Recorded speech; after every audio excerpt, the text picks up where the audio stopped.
بسم اللہ الرحمن الرحیم۔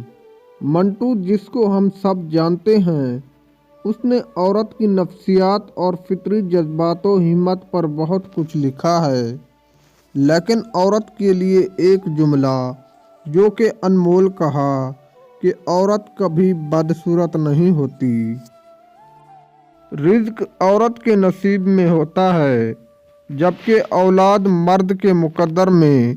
اس لیے رزق کے لیے مرد نہ بدلو اور اولاد کے لیے عورت کو نہ چھوڑو۔ اگر تم یہ جاننا چاہتے ہو کہ عورت تم سے کیا کہنا چاہتی ہے تو اس کی بات مت سنو، بلکہ اس کی طرف دیکھو۔ جو عورت سر پر صابن کی بجائے شیمپو استعمال کرنے لگے تو سمجھنا وہ اپنے بال بڑھانا چاہتی ہے۔ جب عورت اپنے ناخن منہ سے کاٹنے لگے تو سمجھنا یہ ایک بری عادت ہے۔